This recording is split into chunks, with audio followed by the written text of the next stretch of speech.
Hi, I'm Courtney Bailey, Chief Development Officer for MPTF. What you're about to hear is one of the panels that took place during our recent women's conference, Deal With It, on July 28, 2019. Madeline Hammond, who produces the conference, took great care to make sure we found the best speakers to cover the most relevant topics of today. This event is for the betterment of women in the entertainment industry, but there is such great information here that can really help everybody. So listen, enjoy, and most importantly, feel free to pass it along to someone who may benefit from this information as well. Today's session is Integrative Medicine Comes of Age. Today you'll be listening to a discussion that was recorded live, so be kind. There may be areas where the audio drops out a bit or an audience member's question is hard to hear, but don't worry, you'll definitely get the context of what the panel is about. MPTF is providing this podcast as a public service, but it is neither a legal interpretation nor a statement of MPTF policy. Reference to any specific product or entity does not constitute an endorsement or recommendation by MPTF. The views expressed by our guests are their own, and their appearance on the program does not imply an endorsement of them or any entity they represent. Views and opinions expressed by MPTF employees are those of the employees and do not necessarily reflect the view of MPTF or any of its officials. Thank you for listening. All right, who's ready to get started? We ready? Okay. Okay, so welcome to the Where East Meets West. I'll just remind our panelists to speak into the microphone because this will be used for a podcast. So welcome to Where East Meets West, Integrative Medicine Comes of Age. We have an awesome panel here today. I'm super excited. And just before I briefly introduce them, I would just say, integrative medicine is one thing, but we're going all the way here. So definitely buckle your seatbelts and just get ready to come up with, every resource possible to really help you live and age well. We have a really eclectic panel.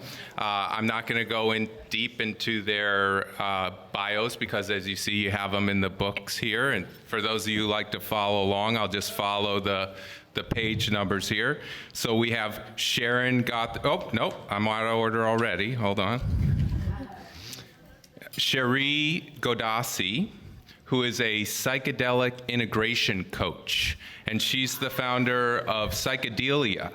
So we're definitely going to talk about psychedelics today, which is a hot topic, which is for good reason, and something that I think will be very interesting.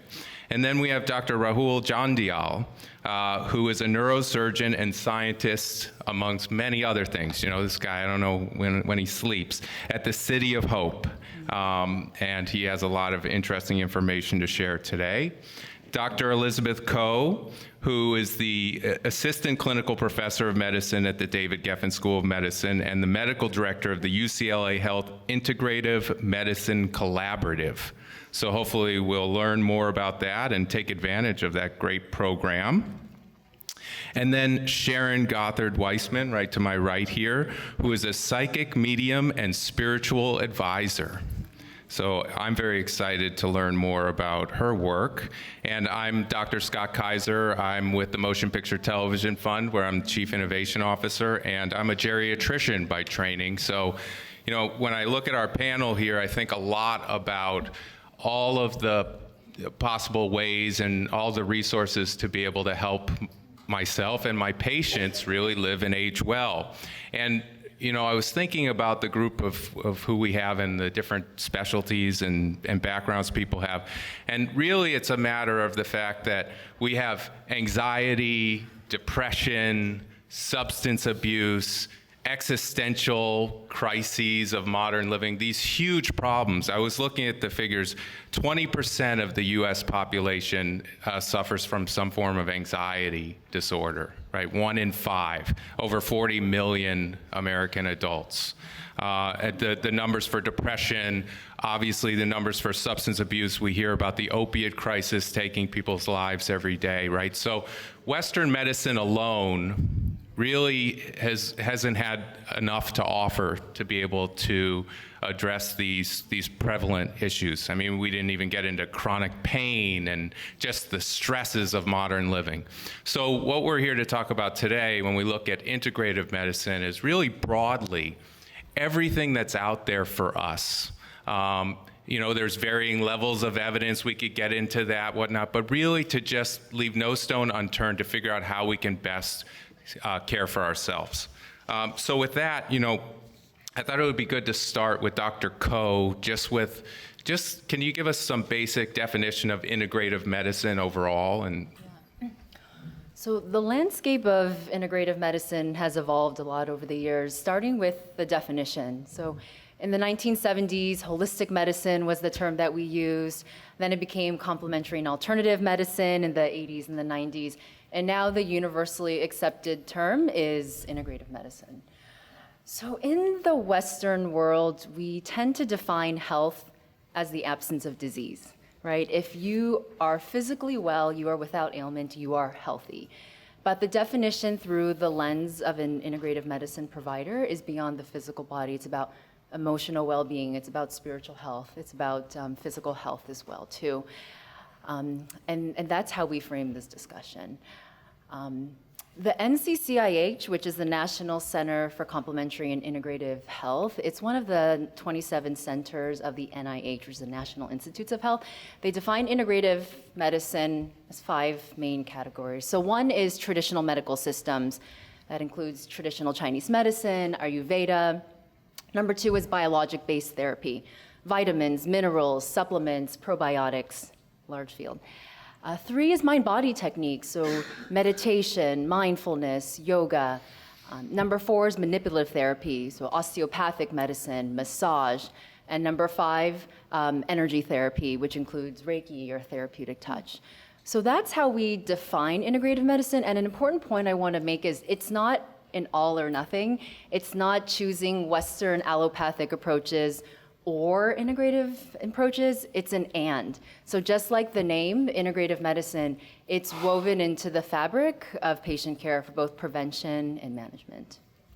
So just staying with you for a second, Dr. Ko, can you tell us a little bit about your center, how it came to be, how it works? I mean, this was amazing to me to think of, UCLA with all this specialty care and, having this center and as a resource to people. Right, so the Integrative Medicine Collaborative was established in March of 2017. We've been in existence for over 2 years now. We consist of over 50 individuals. We're interdisciplinary, and we represent all of the centers and the divisions and the programs and the individuals at UCLA who are all like-minded individuals with this same vision of healthcare. So we have the ultimate vision of building a center. We have a lot of support from the health system, and we ultimately, wish to create just kind of the epitome of a patient-centered medical home, a center where you house all of these services like yoga and meditation and massage and acupuncture and having a teaching kitchen and a meditation garden. So that's on the horizon. We depend a lot on philanthropic support. So if any of you are interested, I'm happy to talk more about that as well. Excellent, excellent. And so, Dr. Jandial, here you are, you're a neurosurgeon, so you cut people's heads open and remove parts of their brain, right? So what are you doing on an integrative medicine panel? What are you doing here? Well, that's interesting. I'm a neurosurgeon, but more importantly, I'm a student of human nature. I see neurosurgery as a way to understand people. So why I'm on this panel is because I think a lot of the integrative medicine elements, for example, you've mentioned meditation, you've mentioned touch, you mentioned food. We as doctors and surgeons have gotten too far from that. So let's just touch on food. Let food be thy medicine. That was a quote by Hippocrates. Yet we've gotten away from that. Meditation, many thousands of year old practice, but we haven't included that in our hospitals. And so when I look at that, I try to bridge these two divides, because what's happened is on one side, people say, I want proof, I want proof, I want proof. And then a lot of the elements of integrative medicine have proof. For example, Hippocrates recognizing that. Other studies I can get into later on about why meditation has been proven to change the brain electricity. So I see myself as a liaison and a bridge between what I see as two spaces that are not very separate.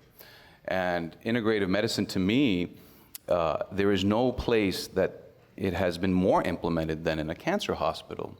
So if I may, when you talk about existential crises, there is a trial in New York where cancer patients, they're looking at psilocybin, which is a mushroom, a psychedelic.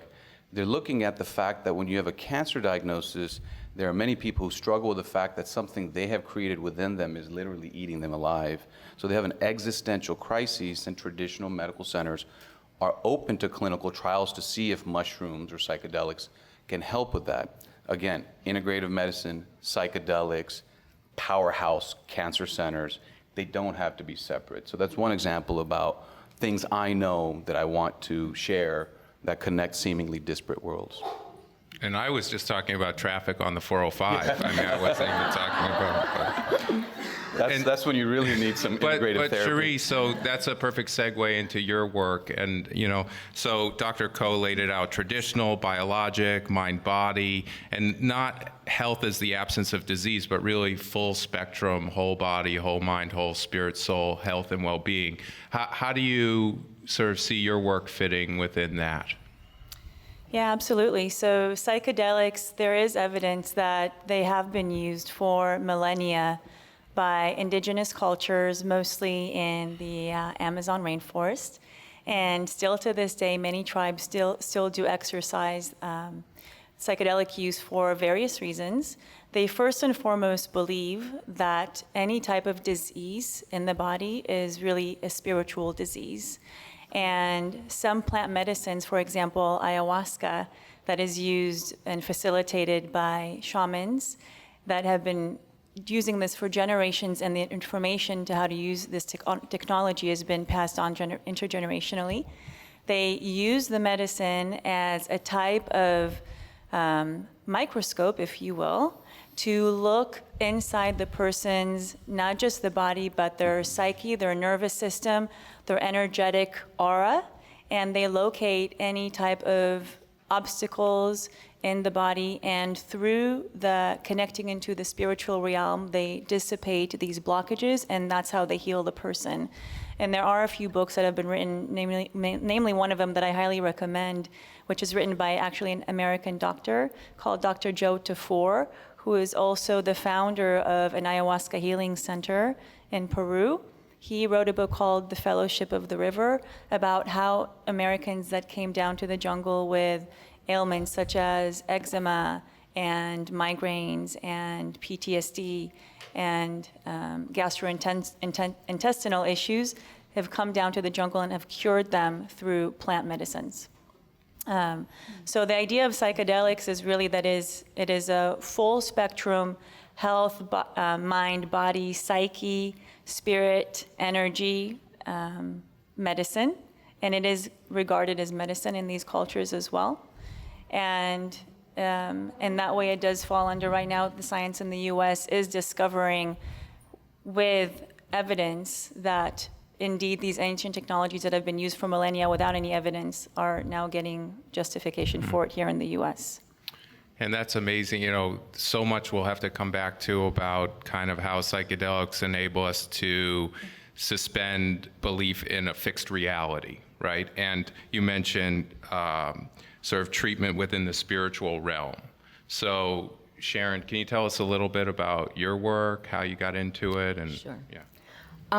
The last thing a little Jewish girl in New Jersey thinks she's going to be doing at the age of 61 is sitting on a panel talking about being a psychic medium and spiritual advisor. Let's face it, this was not my original intent. I was in the hospitality industry for 15 years. I had my own nonprofit for 10 years. The entire time knowing that I talk to dead people, okay? So at the age of 53, I finally announced it to everyone and did it. A friend of mine had a mommy website, and we announced it for donations only. And that was it.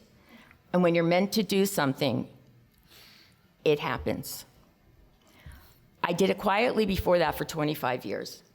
My goal in doing this work is to help everyone understand, number one, we all have this gift. Woman's intuition, mother's instinct, why men don't ask for directions, okay? It's the extent we allow ourselves to use it. It's the extent we trust that little voice in us that we have the answers. I am blessed in my work to be able to do two things for people on a medical level. I always say I'm not a doctor, I don't play one on TV, but I am able to feel ailments in someone or someone that is close to them. I've had people, just a few weeks ago, a woman come back and say, I just need you to know, you asked me who so-and-so was. That was my other mother growing up. I left, and you said that they need to go to the doctor, something in the chest area. She called, P.S., the woman went into the hospital with double pneumonia, okay? It has nothing to do with me. It has to do with the energy of the universe. It has to do with the fact that we are all connected on an energetic, spiritual level. And through East meets West, a little Paxil, a little yoga, you put it together, and guess what? You're going to be okay. My work also allows me to help heal past traumas in order for people to understand that they're perfect the way they are today and are able to then move forward doing anything that they'd like to do. Because we're all capable. I can tell we're going to be good friends. I don't know if I'm ready for Paxil and yoga, Well, but you know. yeah. But so along those lines, you mentioned Paxil and yoga, right? Mm-hmm. So I mentioned anxiety as this just huge elephant in the room. There's so much anxiety. Right. And some can be attributed to modern life and our relationship with technology and whatnot. I'd love to just get, because we'll do a couple kind of rapid fire down the lines, just some thoughts on what you're seeing as this sort of wellspring of anxiety and what we can do about it in our own lives, how you're helping people in that regard. And we can start with you and just go down the line. Okay. I do get a lot of clients that are anxiety-ridden. Okay, they feel they're not good enough to do something. Their past traumas or the way they were brought up has stopped them from being the full person and living their full potential. What I do is enable them to talk to people that have passed over. Now remember, we're talking about energy, cannot be created, cannot be destroyed. So when a soul leaves the body, which is all we are, we're a soul in a body. When the soul leaves the body, where does it go? It just goes to a higher level frequency, something that I'm able to hear and see. Kind of like the dog hears and sees things that we don't, or babies. All of a sudden the baby's talking to the air. I am able to hear and see that vibration. So I'm the conduit between the person that has passed and my client sitting here who has questions, unfinished business. And by working that out together, it helps them calm down. It helps them understand that they're good people. It helps them then be here and now, and then we talk about our future goals and aspirations. Yeah. But just, I mean, it's pretty interesting because I wouldn't have thought of that when I was dealing with patients, but so often it is about, you know, there's childhood things exactly. And the primitive gestalt and all this. Exactly. And so it's really an interesting approach. Yeah. And I see patients in the primary care setting, and many of my patients are just high-achieving working professionals here in West LA, just trying to find their place. And anxiety is the perfect example of the psycho-emotional condition that responds really well to integrative techniques. So the Western approach to anxiety management, SSRIs, benzodiazepines, and that's a very passive approach to managing the condition. So an integrative medicine practitioner would see the patient, would look at the underlying stressors that are causing that anxiety. They would look into supplements, into mind-body techniques like yoga and meditation, trying out essential oils, maybe pet therapy, trying out acupuncture, massage. So that's the integrative approach towards managing a very common psychosocial condition. And patients love it because they're engaged. They want to be active participants of their health rather than being just the passive recipient of the prescription. So you're talking about Prozac, SSRIs, Prozac, Lexapro, stuff like that, and then benzodiazepines, Xanax, Ativan, and you're saying that's one tool in the toolbox, but there's so much more, and you need to understand the roots more. Exactly.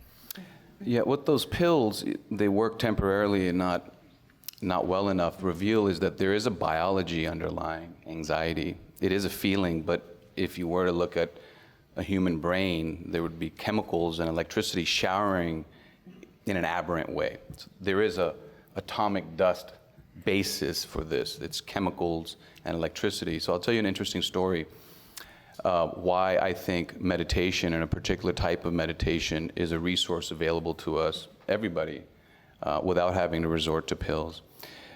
There are some children who have aberrant brain electricities called epilepsy and seizures. And once the pills don't work, and once cutting out the tumor doesn't work, there's this thing called vagal nerve stimulator. It looks like a little coil that you get out of the back of a pen, and you wrap it around this nerve. It's called a wandering nerve. It comes down from your brain and wraps around your heart and lungs. And then you connect it to a pacemaker, much like a cardiac pacemaker. And for some reason, when you tickle this nerve, it sends electrical signals up into your brain. Not only does it calm the seizures, which is bad electricity, the kids also reported feeling less anxiety. So the question is, of course, we're not going to put one of these things in everybody's neck, but that phenomenon gives me an interesting insight. Can we not just have signals go from our brain to our heart? And we know that works because deep divers can control their heart rate, which typically shouldn't be under our control. We know Buddhist monks can control their heart rate, which typically shouldn't be under our control. So there is something anatomical and electrical chemical coming down that can change your heart and lungs. Well, what if you can do it in reverse without that little coil called a vagal nerve stimulator? And what they found was that deep meditative breathing, in for a count of 4, hold for a count of 4, and exhale for a count of 4, can provide those calming signals to your brain to lower anxiety.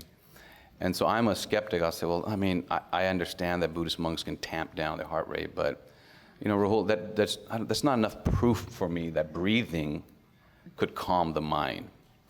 And so last year there was a study that was phenomenal. Part of being a brain surgeon, on occasion, we will remove the skull cap like ice fishing. We'll put a flat grid of wires, not into the substance brain, and we'll dangle them out of the scalp, and people will live in the hospital for weeks. And that grid is trying to figure out where that aberrant electricity is forming. So there's a clinical reason for it. But when you're in the hospital for a few weeks and you're bored to death, nearly to death, PhD and neuroscientists come in and say, hey, can we talk to you and hang out with you while we have a 24/7 readout, like a stock market readout of what's going on in your brain? I mean, real measurements of electricity, not just stickers on their head. So in San Diego, they came by and they asked these patients that were sitting in the hospital board, can you do this deep meditative breathing? And you can see the frenetic brain electricity change to a more tranquil, alpha state brain waves.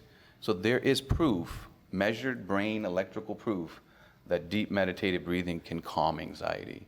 So those different spaces is my perspective on anxiety is a biological and chemical thing. We have our own mechanisms inside us to calm it down. Yeah, and we're so lucky now that meditation, there's so many different forms that are also mainstream, right? I mean, you can get apps on your phone. Yeah. And I mean, I remember a time where you'd feel kind of silly if you're like sitting in your office and meditating, like it's something weird about it. Or you pull into your parking spot, you take a few minutes for that. Yeah. You pull in home and you're not feeling good about your relationship, and you take a few minutes for that. You're about to meet your boss, You're definitely not feeling good. You take a few minutes for that. So that resource is free and available to all of us. And for me, it's important that there's proof that it can work. My boss is Bob Beecher, so I never have to do that for my boss. He's great. But no, and Sherree, again, that relaxation response. Now, in your psychedelic guided therapy, I don't think that's necessarily immediately about that relaxation response, something kind of broader. How do you target anxiety? Yeah, and so much like Dr. Ko's, my clients too are typically very successful overachievers, have achieved a lot in their lives, and yet something still seems off for them, and a lot of them are on SSRIs, antidepressants, and they approach this work because they feel that while the medications have helped them maybe put their symptoms at bay, they also report that they feel a sense of numbness to their soul. And also, like Sharon described, how we are all spiritual beings having a human experience, basically.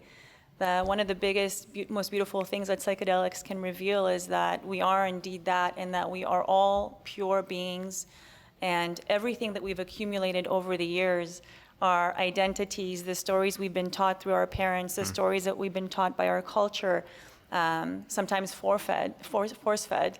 And we've assumed these false identities that can be perhaps matching to someone else's expectations, but we're not being true to ourselves. And when psychedelics come to you, they basically start peeling away and shedding away all the stories that are false, and they leave you with a core self-experience. So under the psychedelic substance, you can literally experience your truth. And all the stories, the misinformation, all the things that are basically you've been carrying in your backpack over the course of your life, we recognize that to be the source of the anxiety and depression. So the more stories and false identities you have, the more depressed that you are, the more that you're far removed from your highest self. So first, when people that do approach this work, that do take SSRIs, we do have to go through a period of tapering off and weaning off the medications because many of them contraindicate psychedelics. And we are actually successful with doing that. We've had some success rates in my private practice with people who have been on antidepressants for 20, 30 years, and through a program that includes meditation, mindfulness, body detoxes, and also sometimes microdosing, which is taking very small doses of substances such as psilocybin, magic mushrooms, perhaps, or of LSD. They act too as antidepressants. And then they're able to taper off their medicine and go deeper into, again, the higher self and experience that.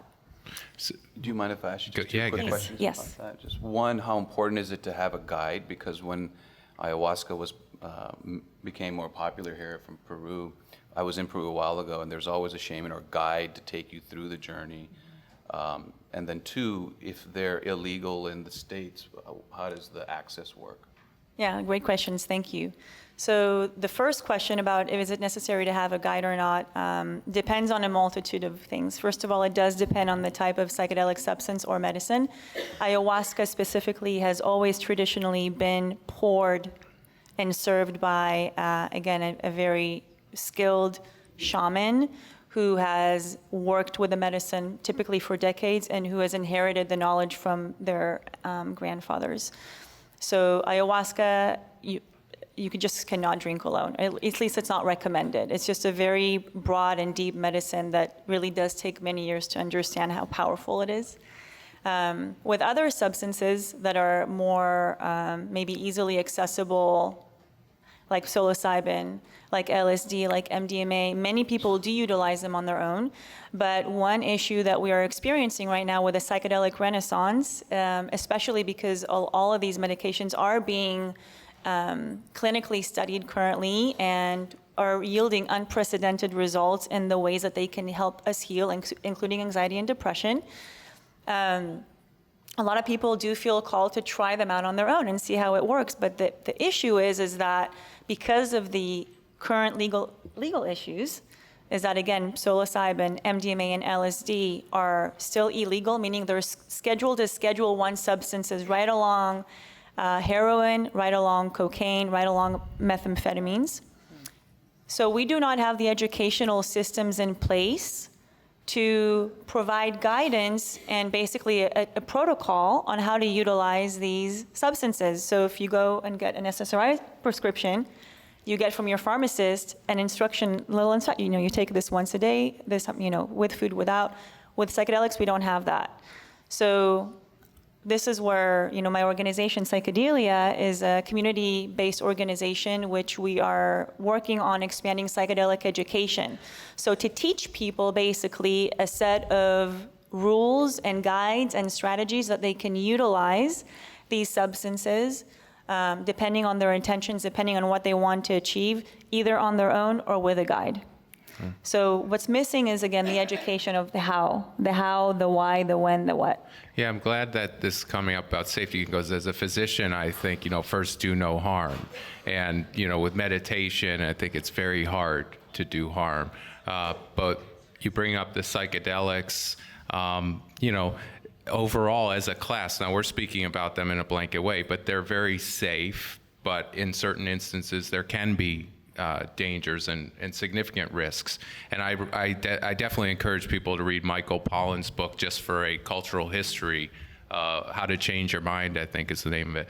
Cultural History of Psychedelics and Understanding What Happened with Timothy Leary and where we are and how we're sort of emerging in this renaissance today. That said, since we're talking about safety and anxiety and what's hot and kind of what's in a renaissance, cannabis, I want to make sure everybody has a chance to weigh in. I mean, first of all, you've got CBD, THC, there's so much confusion.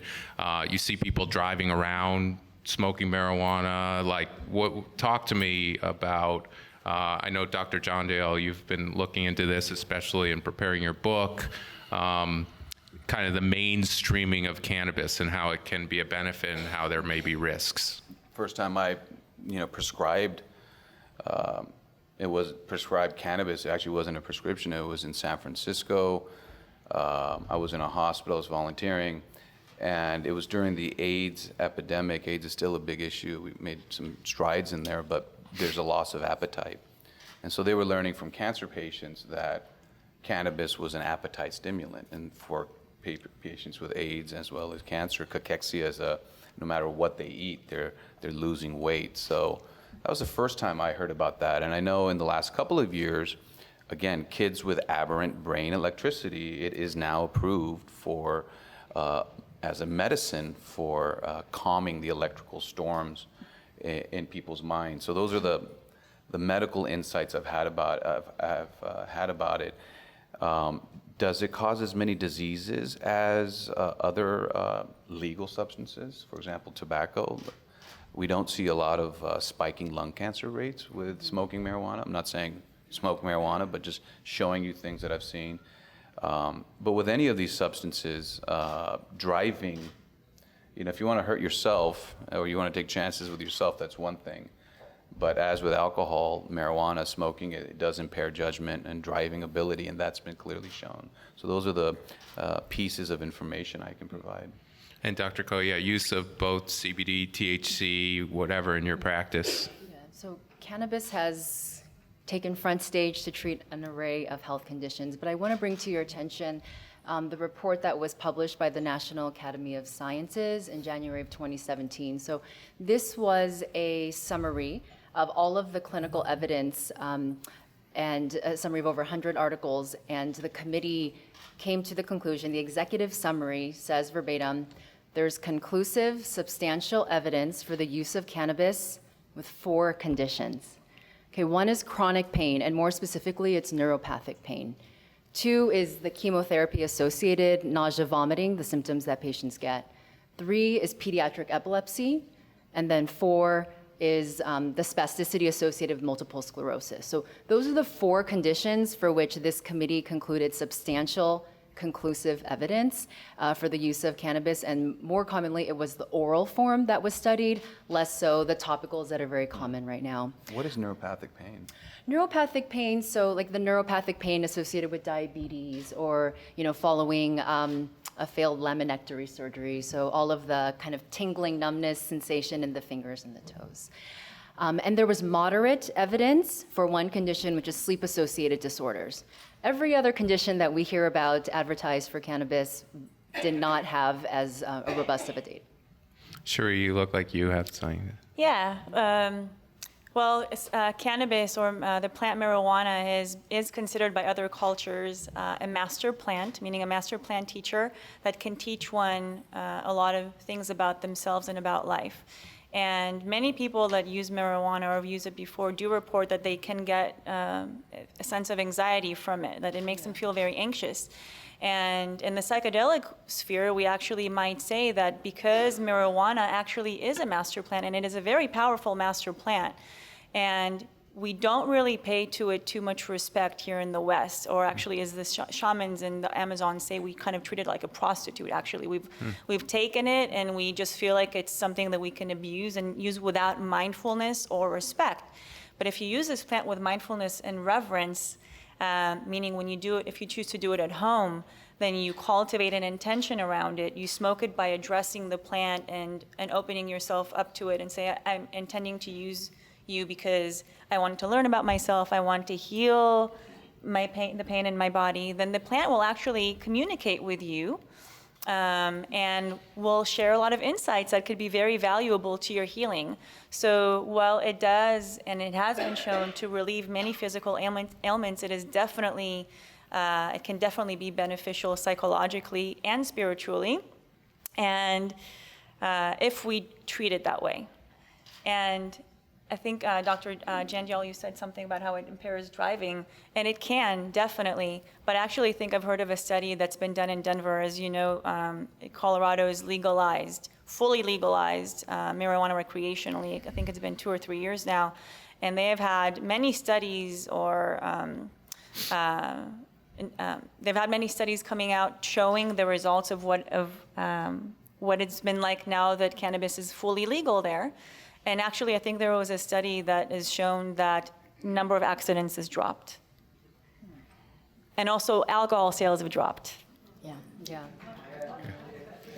Good. So, Yes. and again, I'm looking back. So we're starting to get into psychedelics, cannabis, whatnot. But I'm looking back. We're talking about integrative medicine as meditation, nutrition, acupuncture brought in conjunction with Western medicine. So, I'm just thinking through that lens. I'd love to hear more about kind of what you're most excited about in your work. I know some of you have some books coming out, and kind of how you think about whole person health in a broad way. I just wanted to address what was being said here. I am a full believer in if it works for you, you do it. Absolutely. In my work, a lot of my work deals with proof, which is what you were talking about. You cannot prove to anybody the work I do. And I have a son who graduated with a financial math major, statistics minor, and I'm his mother.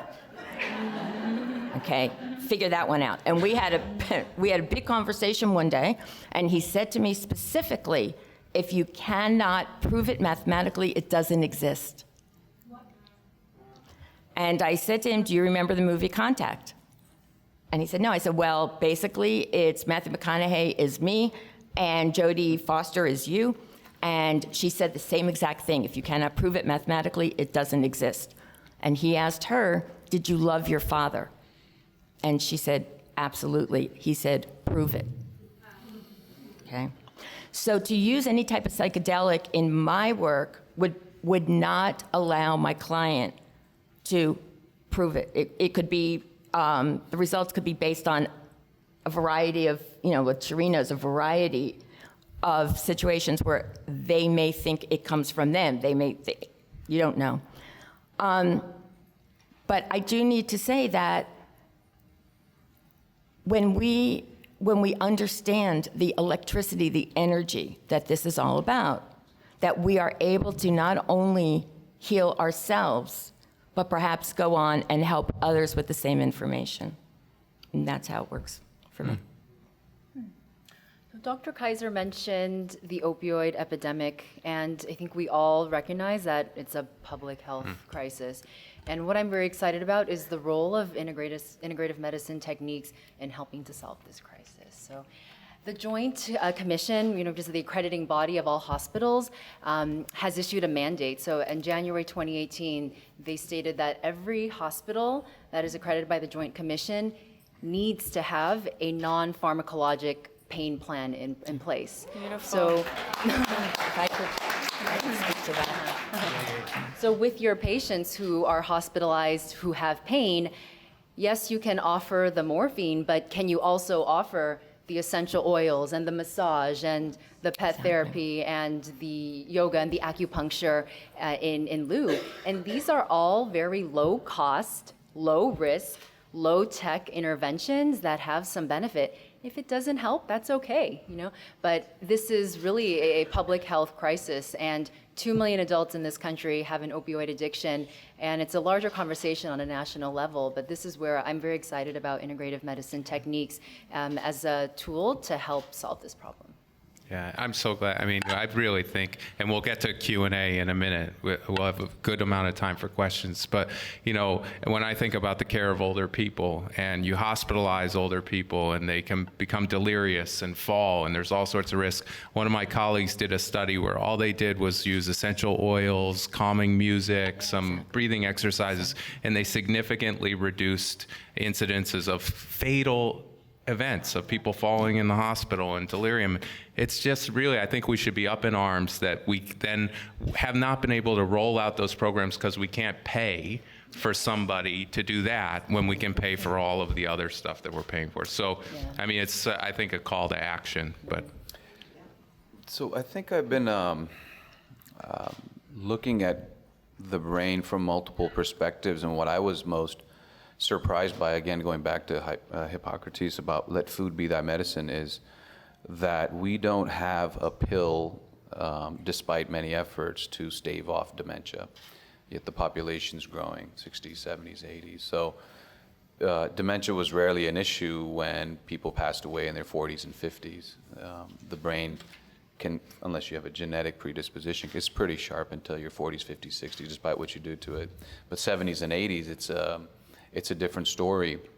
And again, what can you do if you cannot treat Alzheimer's or dementia is to reduce the chance of getting it.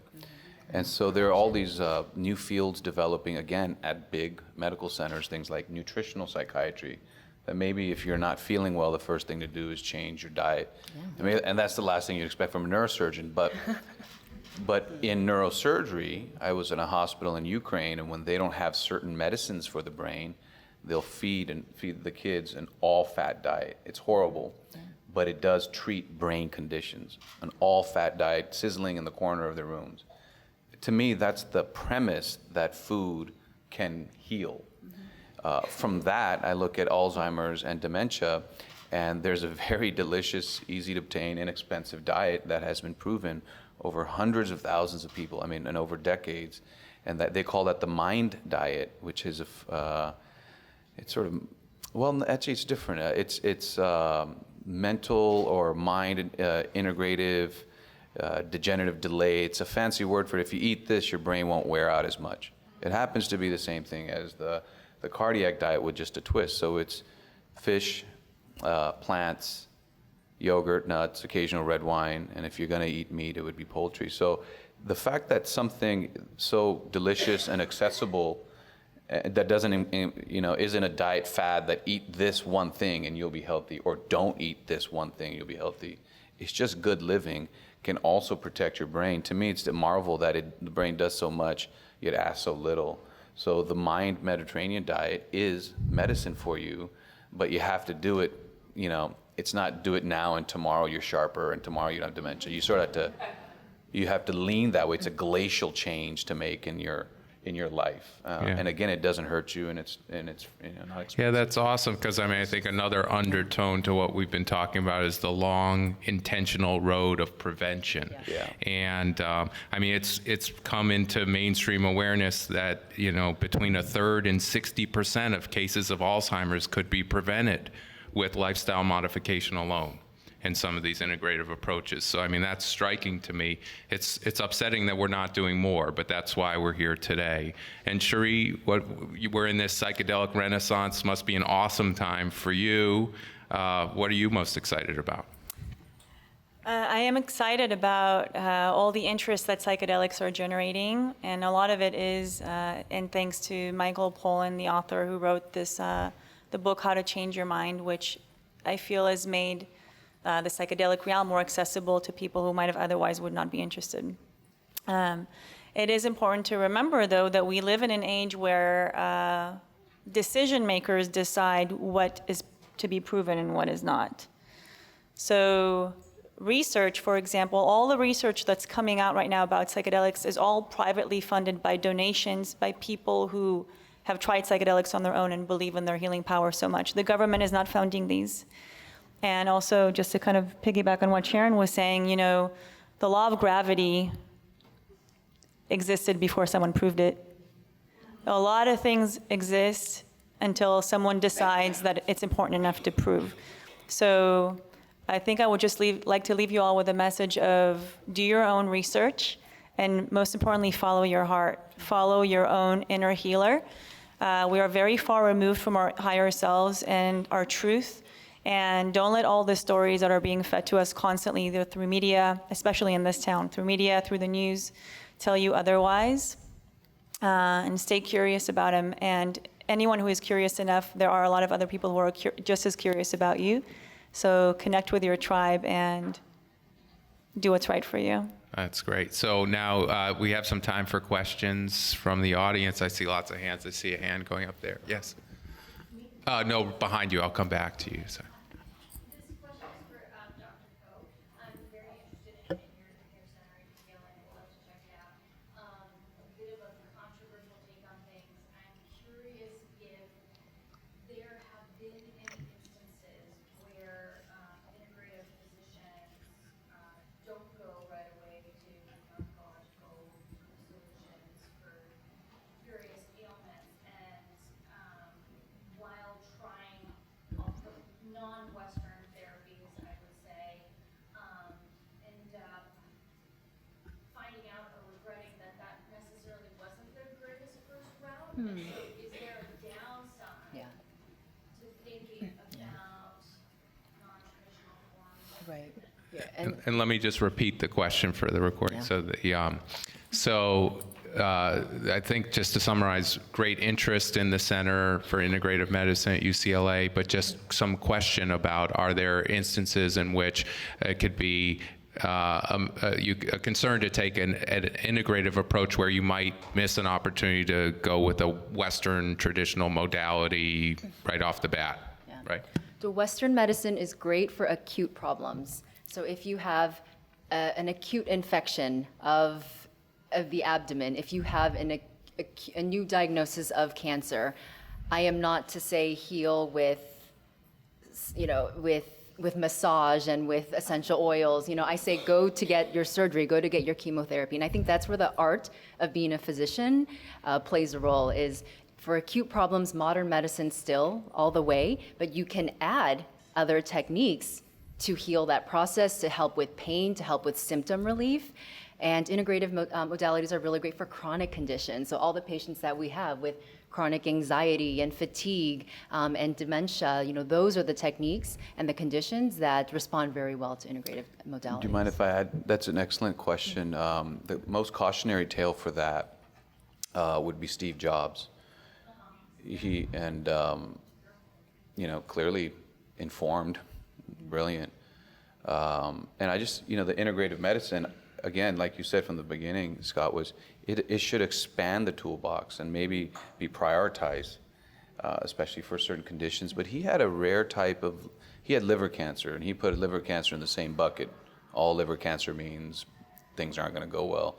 But he had a rare type that was from some of the tubings.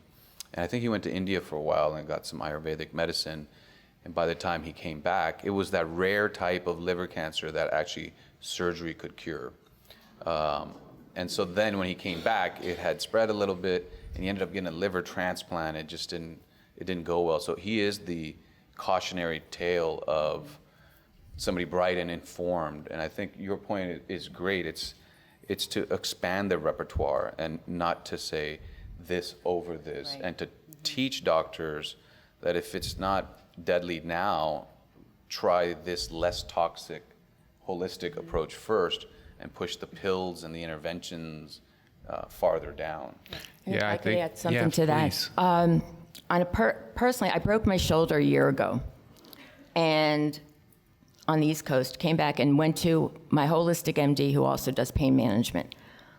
And she sat me down and said, okay, let's figure out why you did this. I went, can I have my IV of vitamins and some Dilaudid in it, please, first? And she said, no, we have to figure this out. The greatest information that came from that was I was giving too much without receiving anything. I was completely off balance. So I was like this. So when I fell, on a spiritual level, it broke off. I had a big bowling ball of giving and nothing to balance it with receiving. Okay, so I do think part of this is your mental, of course, your mental attitude. That absolutely you need Western medicine. I needed my arm fixed. I needed to splint it. I needed extra. But with that, I needed the knowledge that I was in control of what was going on in my body. And when I worked, I was able to work through it at the beginning. When I worked, I did not have pain because I was working at a higher level.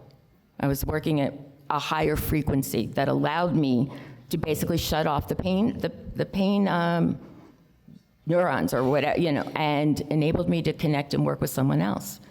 But absolutely, I have psychiatrists that send people to me. I have physicians that send.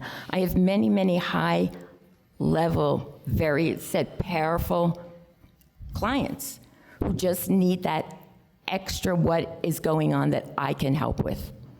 And so you absolutely have to combine both. Yeah, I think it's great. I think that's why we're here today, is about combining your, surrounding yourself with really a good variety of perspectives and tapping into the great resources we have here. We have another question. I wrote down what I was going to ask so that I could articulate it and not make it self-serving, but, I hate people that ask long questions. You mentioned the 2018 Dr. Ko rule that hospitals should have integrative medicine and whatnot. And I'm wondering if, in the past 2 years, if any of the insurance rules have changed. I am personally a consumer of pharmaceuticals because I have a lifelong amount of autoimmune disease, and I take drugs for it. But I also go to physical therapy every week, and acupuncture every week, and massage every other week. But my insurance company, which is Screen Actors Guild, and it's very good, and I'm grateful to have it, doesn't believe that I should have more than 4 visits a month of those fancy, I hate people talking about things. So if my arthritis in my hand is very bad, I kind of am asked to pick. Yeah. And so I'm wondering, do you think that we all out there, if we say, yes, we smoke cannabis 7 days a week, and yes, we get acupuncture, and yes, we go to physical therapy, and we take mindfulness classes, as a consumer, can we expect that rule you talked about for your center, will that match what's going on with insurance? So brief sum up of the question. So question regarding insurance coverage for these integrative approaches that are getting more kind of mainstream demand for them, and what about consumer demand and sort of organizing and activating to be able to speak up to make sure that these things that we know help get covered? And isn't it amazing that your insurance company will pay for your $50,000 biologic therapy and they won't pay for your $40? My Chimera and my Otezla, Right. and my 6 mercaptopurine, Which aren't cheap, correct? But they won't pay for your $30, exactly, yeah. And it's a national conversation that has to do with payers. And over the years in my practice, I've seen that more and more payers are embracing some of these techniques. As a general rule, physical therapy is almost always covered, but limited number of sessions and maybe not 100%. More and more plans are offering coverage for chiropractor care, and even now I've seen more and more coverage for acupuncture as well too. Still, massage is very seldomly covered, yoga is very seldomly covered, never covered, and mindfulness training, meditation, I've never seen any coverage in my practice. Medicare just announced a proposal to cover acupuncture for low back pain patients. So this is a step in the right direction. This was just announced last week. And Medicare doesn't cover any sort of integrative medicine modalities for its beneficiaries. So this is a step in the right direction. The American Academy of Medical Acupuncturists is very excited about this, and they're looking for trials to support coverage for the beneficiaries for acupuncture. Yeah, I think that's a perfect question to wrap up on, because really it comes down to, when I was thinking about what are kind of 3 take-homes from today's panel, I mean, this really speaks to the idea of health as defined as an absence of disease versus really full whole person health and well-being, and that that important transition that it sounds like there's a lot of people in the room who share a passion of ours to really become advocates for an improved healthcare system that really embodies that second, more broad definition. And then there was more of this question about how we can induce a relaxation response in our body and all of the modalities, letting food be thy medicine in ways that we can really tap into every resource for better self-care. And then there was sort of an aspect where we talked about our intuition and trusting our intuition, but also being informed and sort of navigating that balance. So I'd like to invite you to give a warm round of applause for our panelists. Great. I'm sure they will be hanging around, happy to take any additional questions, and we have some great presentations planned for the rest of the day, so go out there, get informed, and deal with it. Thank you. Now that you've been inspired by our incredible group of panelists, I'm sure you know somebody else who could use this information. Share it, pay it forward, be our influencer.